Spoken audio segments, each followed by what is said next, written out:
আসসালামু আলাইকুম রহমতুল্লাহ।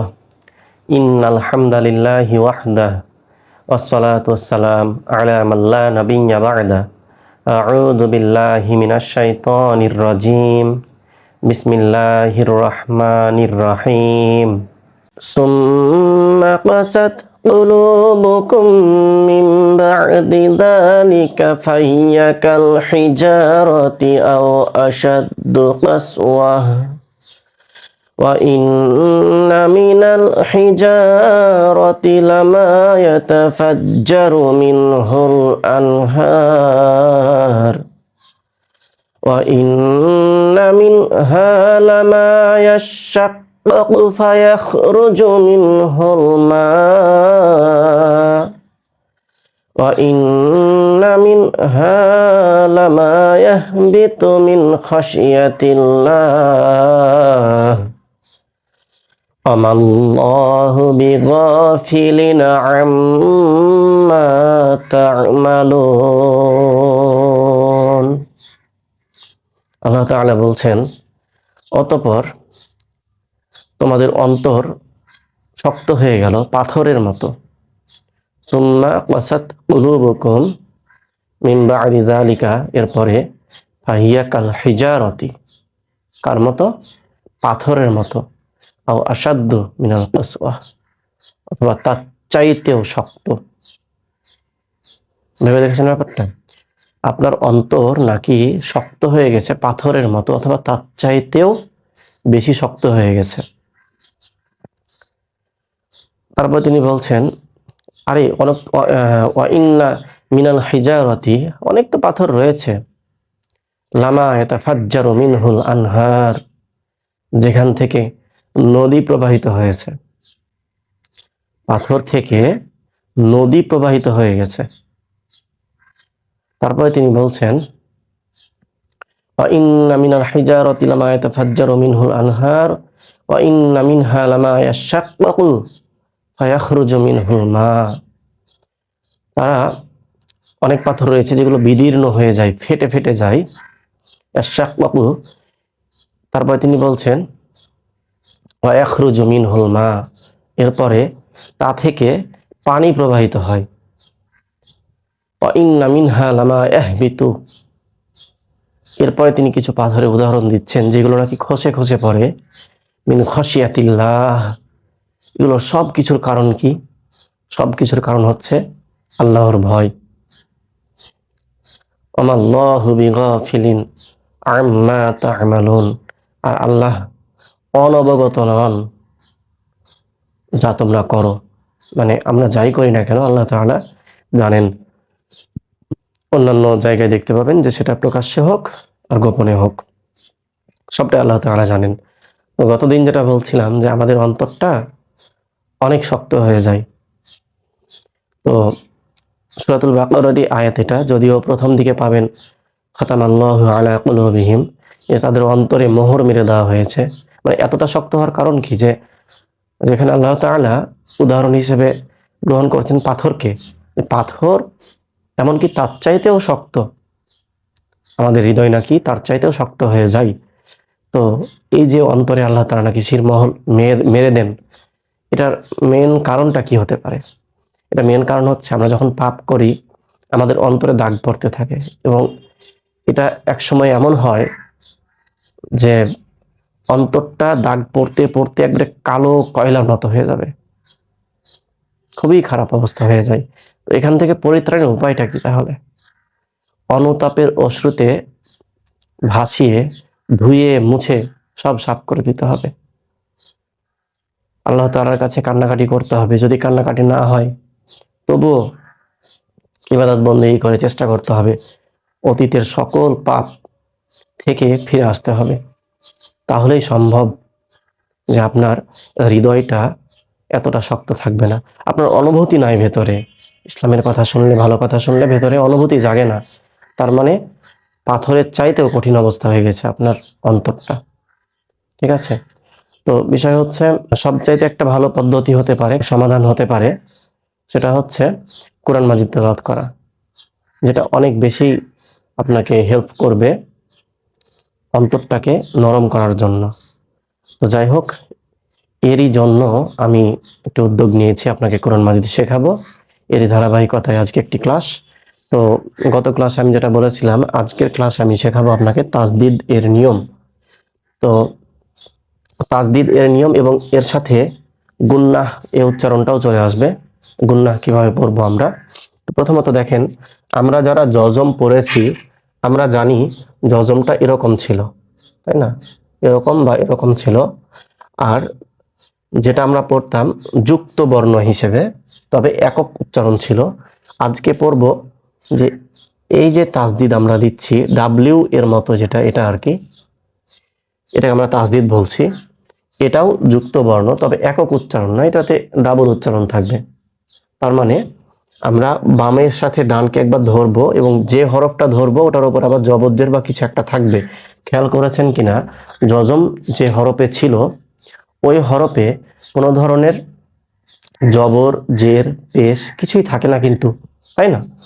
তবে আমরা দেখব যে এই তাজদিদ যে হরফের উপরে থাকবে তার সাথে আবার জবর জের পেশ, সেটা হরকত হোক বা তানবিন হোক, এক কথাই থাকবে আর কি। তো আমরা শুরু করি পড়া।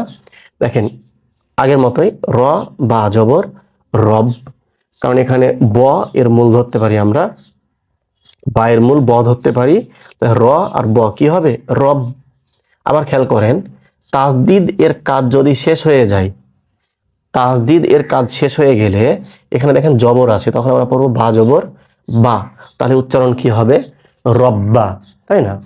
খেয়াল করেন, ঠিক একইভাবে তা, এখানে বায়ের উপরে তাজদিদ রয়েছে, এটা তাজদিদ, তাহলে তা বা জবর তাব পড়বো। এরপরে আমরা তাজদিদ এর কাজ যখন শেষ, তখন আমরা এই যে হরকত আসে না, এই হরকতের উচ্চারণটা করব। তাহলে তা বা জবর তাব, বা জবর বা, তাব্বা, তাই না? এর আগে ছিল রব্বা, এটা হলো তাব্বা। এবার খেয়াল করেন, শিন এবং এটার উপরে রয়েছে তাজদিদ, এটাকে আমরা তাজদিদ বলছি, তাই না? তাহলে এটার সাথে এটার উচ্চারণটা আমরা ধরবো, কি হবে? শিন র জবর সার। এবং খেয়াল করেন এখানে রয়েছে দুই জের, যেটার উচ্চারণ আমাদেরকে করতে হবে, ঠিক আছে? এখানে ছিল জবর, এখানে ছিল জবর, এখানে দেখছি আমরা দুই জের। দুই জেরের উচ্চারণ করলে কি হবে? র দুই জের রিন, উচ্চারণ কি হচ্ছে? সার রিন। এবার দেখেন, হা বা পেশ হুব, যখন তাজদিদ এর কাজ শেষ হয়ে গেল তখন আমাদের এখানে দুই জবর থাকছে, বা আলিফ দুই জবর বান, উচ্চারণ কি হবে? হুব্বান, ঠিক আছে? তাহলে প্রথম লাইনটা এমন ছিল, রব্বা তাব্বা শাররিন হুব্বান। এবার খেয়াল করেন, আমরা এভাবে পড়ব তাজদিদ এর উচ্চারণগুলা, তবে ব্যতিক্রম বা অনেক বেশি গুরুত্বপূর্ণ সেটা হচ্ছে এই তাজদিদ যদি, খেয়াল করবেন, এটা হচ্ছে মিম, তাই না? এটা মিম এবং এখানে আমি দিয়েছি নুন, ঠিক আছে? এখানেও দিয়েছি নুন, যার উপরে তাজদিদ রয়েছে, মার্ক করে দিচ্ছি আমি, এখানেও দিয়েছি নুন। এগুলোতে একটু বেশি গুরুত্ব দিতে হবে। সেটা হচ্ছে মিম এবং নুনের ওপরে যদি তাজদিদ থাকে সেক্ষেত্রে আমরা গুন্নাহ করে পড়ব। গুন্নাহ বলতে আমি কি বোঝাচ্ছি খেয়াল করবেন, আমি বলছি ধরেন আন্না, আন্না, এই যে যেটাকে বলবো নেজাল সাউন্ড বা নাকের সুরে যেটা আসবে, ঠিক আছে? বা একটু আপনি নিজেও বুঝতে পারবেন কিভাবে পড়ছি আমি বলছি আন্না, নুনের সাউন্ডের ওখানে অনেকক্ষণ থেমে যাচ্ছি, মিমের সাউন্ডের ওখানে অনেকক্ষণ থেমে যাচ্ছি, অনেকক্ষণ বলতে একালিফ পরিমাণ আমি থেমে যাচ্ছি, টান দিচ্ছি একটা, এইটাকেই বলছি আমি গুন্না। এটা ওয়াজিব, করতেই হবে কোরআন মাজিদ পড়ার সময়। যদি আপনি গুনাহ না করেন তাহলে ভুল হয়ে যাবে পড়া, ঠিক আছে? অর্থ চেঞ্জ হয়ে যাবে বা গুনাহ হয়ে যাবে, যেটা বলতে পারি। তাহলে আমরা পড়বো কি? সা মিম পেশ, খেয়াল করেন এটা সা, তাই না? এটা মিম, সা মিম পেশ সুম, খেয়াল করেন আমি সুম বলছি না কিন্তু সুম। আচ্ছা, জজম থাকলে কি এটা হতো? এই নিয়ম প্রযোজ্য হতো না। আমরা তাজদিদ নিয়ে পড়ছি আজকে এবং শুধু তাজদিদের জন্য এটা প্রযোজ্য। যদি মিমের ওপরে তাজদিদ থাকে বা নুনের ওপরে তাজদিদ থাকে তাহলে এই গুন্নাহটা হবে। তাহলে মিমের জন্য এই তাজদিদ যখন চলে যাবে তখন মিম জবরটা আছে, মিম জবর মা হবে, তাহলে কি হবে? সুম্মা। এবার দেখেন, আইন মিম জবর আম, মিম জবর মা কি হবে? আম্মা। এখানে তাসদিদ রয়েছে, এই তাসদিদের জন্য আমরা গুনাহ করছি। এগুলাতে কেন করিনি? কারণ এগুলাতে হবে না, শুধুমাত্র মিম এবং নুনের উপরে তাসদিদ থাকলে গুনাহ করতে হবে। জিম মিম জবর জাম, মিম আলিফ দুই জবর মান, উচ্চারণ কি হবে? জাম্মান। এবার দেখেন হামজা নুন জবর আন, নুন খর জবর না, উচ্চারণ কি হবে? আন্না। খেয়াল করেছেন? খারো জবর ওখানে এক আলিফ টান দিচ্ছি, এটা তো অনেক আগে পড়েছি আমরা। এবং এখানে নুনের ওপরে তাসদিদ থাকার কারণে আমরা গুনাহ করছি, এটাকে আমরা তাসদিদ বলছি, তাই না? তাহলে কি হলো? আন্না। এবার দেখেন সহজ আছে, এটাও লাম জবর লা, তার জবর তার, লা তার, কাপ জবর কা, বানুন পেশ বুন। এটা আগে মার্ক করে দিয়েছি নুন বুঝানোর জন্য, যে নুন হবে গুন্নাহ এর হরফ, এটা নুন এবং মিম, তাই এটা দিয়েছি। তাহলে বানুন পেশ বুন, দেখেন নুনের উপরে কি রয়েছে? এটা জবর রয়েছে, উচ্চারণটা করব আমরা। তাহলে কি হবে? নুন জবর না, লাতার কাবুন না, ঠিক আছে? বুন্না, এটা গুন্না হচ্ছে। ফা জবর ফা, হামজা মিম পেশ ফা মিম পেশ মু, হা উল্টা পেশ হু, ফা ফা এখানে গুন্নাহ করছি আমরা, অবশ্যই এবং অবশ্যই গুন্নাহ করতে হবে এখানে, ঠিক আছে?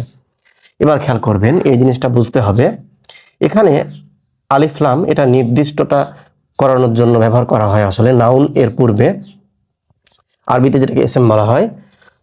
বিষয় হচ্ছে আমরা যেমন আর্টিকেল পড়ি ইংলিশে, দা যেটা নির্দিষ্ট করার জন্য, ডেফিনেট যেটা আর কি, তো এই দা এর কাজ করে এটা। আলিফ লামটা দেখবেন যে আলিফ লামটা ফাঁকাই থাকে, হ্যাঁ, এখানে কোনো ধরনের জবরজের কিছুই পাবেন না আপনি, যেটা দরকারও নাই, শুধুমাত্র বোঝানোর জন্য, যেটা নির্দিষ্ট বোঝানোর জন্য আলিফ লামটা ব্যবহার করা হয়। যাই হোক, গ্রামার পড়ছি না আমরা, আমরা তাসবিদ পড়ছি। তাহলে কি করব এখানে? আমরা জাস্ট এটা বুঝি, এই বা আছে না, এখানে খালি আলিফ, এটারও দরকার নাই। এই যে বা এর সাথে যেটা আলিফ আছে বাদ দিয়ে দেন, আলিফ এটা বাদ দিয়ে দেন, লাম এটা বাদ দিয়ে দেন। তাহলে কি থাকছে? বাজের বি ছিল, এই নুনের ওপরে তাসদিদ রয়েছে, তাই না? আবারও বলি, কঠিন করার কিছুই নাই, খালিগুলাকে বাদ দিয়ে দিবেন। এখানে খালি ছিল, এটা নিয়ে চিন্তা করার প্রশ্নই ওঠে না, ঠিক আছে? এখানে খালি আছে আলিফ, এখানে আলিফ খালি আছে, এখানে লাম খালি, বাদ দিয়ে দেন সবগুলা। বাজের বি ছিল বা, এখানে নুন রয়েছে বা, নুন জের বিন, নুন আলিফ জবর না, সজ্জে সুই, ইয়া জবর ইয়া, তাজের তি, বিন সুয়াতি, বিন গুন্না করছি আমরা, তাই না? তো এখানে কি বললাম আমি? আলিফ লাম আলিফ এগুলো যে ফাঁকা রয়েছে এগুলোকে জাস্ট রেখে দেন, ঠিক আছে? আপনি কি বাজের বি চিনেন না? অবশ্যই চিনেন। নুন এটাও তো চিনেন, এটার উপরে তাসদিদ রয়েছে, তো যেগুলো কিছু নাই ফাঁকা রয়েছে ওগুলোকে বাদ দিয়ে যেগুলোতে রয়েছে সেগুলোকে ধরেন। তাহলে বা নুন জের বিন, নুন আলি জবর না, সদ্দেশি ইয়া জবর ইয়া, তাজেত্তি, বিন সুয়াতি। পড়ি আমরা, রব্বা তাব্বা শাররিন হুব্বান সুম্মা আম্মা জাম্মান আন্না লাতারকাবুন্না ফাউম্মুহু বিন্নাসিয়াতি। এখন খেয়াল করেন, এটা গোলতা, এখানে থেমে যাওয়ার জায়গা দিয়েছি, গোলতা থামার অবস্থায় হা হয়ে যায়, ঠিক আছে? আমি এটা পরে আলোচনা করব, যখন ব্যতিক্রম কিছু নিয়ম শেখাবো, যে কোনগুলা মানে একক নিয়ম যেগুলো রয়েছে, হ্যাঁ, ছোট ছোট নিয়ম রয়েছে। যেমন আলিফ বা হামজার ওপরে যদি দেখি যে আমরা জজম থাকে, সেক্ষেত্রে ধাক্কা দিয়ে পড়তে হয়, তারপরে গোলতা থাকলে থামার অবস্থায় হা হয়ে যায়, এগুলা একসাথে আমি আলোচনা করে নেব একসময় ইনশাআল্লাহ, ঠিক আছে? তো আজকে তাসদিদের নিয়ম এইটাই ছিল। আমরা যেটা জানলাম যে তাসদিদ থাকলে সেটা যুক্ত বর্ণের মতো করে পড়তে হবে, হ্যাঁ। তো এটা একক উচ্চারণ না, বরং তাসদিদ যেটা বাম থেকে ডান দিকে হরকতের সাথে বা যেটার সাথে হোক ধরার পরে আবার দেখা যাচ্ছে যে হরফে তাসদিদ রয়েছে সেটার সাথে হরকত বা তানমিন যেটা থাকবে সে উচ্চারণটা আমরা করব, ঠিক আছে? এটা হচ্ছে তাসদিদের নিয়ম। এবং এখানে অ্যাডিশনাল যেটা শিখলাম, যেটা অনেক গুরুত্বপূর্ণ তাসদিদের ক্ষেত্রে, সেটা হচ্ছে মিম এবং নুন এর ওপরে যদি তাসদিদ থাকে আমরা গুন্নাহ করব, ঠিক আছে? এটাই ছিল আজকের পড়া। আজকের ক্লাস এ পর্যন্তই। সামনের ক্লাসে ইনশাআল্লাহ আমরা নতুন কোনো নিয়ম নিয়ে আলোচনা করব। সে পর্যন্ত সুস্থ থাকবেন। আল্লাহ তাআলা যেন আপনাকে সুস্থ রাখেন দোয়া করি। মসজিদে গিয়ে সালাত আদায় করবেন জামাতের সাথে, সিয়ামগুলো সঠিকভাবে পালন করবেন। আল্লাহ তাআলা যেন আপনাকে তৌফিক দান করেন। আল্লাহুম্মা আমিন। আসসালামু আলাইকুম ওয়া রাহমাতুল্লাহ। সুবহানাকাল্লাহুম্মা ওয়া বিহামদিক আশহাদু আল্লা ইলাহা ইল্লা আনতা ওয়া আস্তাগফিরুকা ওয়া আতুবু ইলাইক।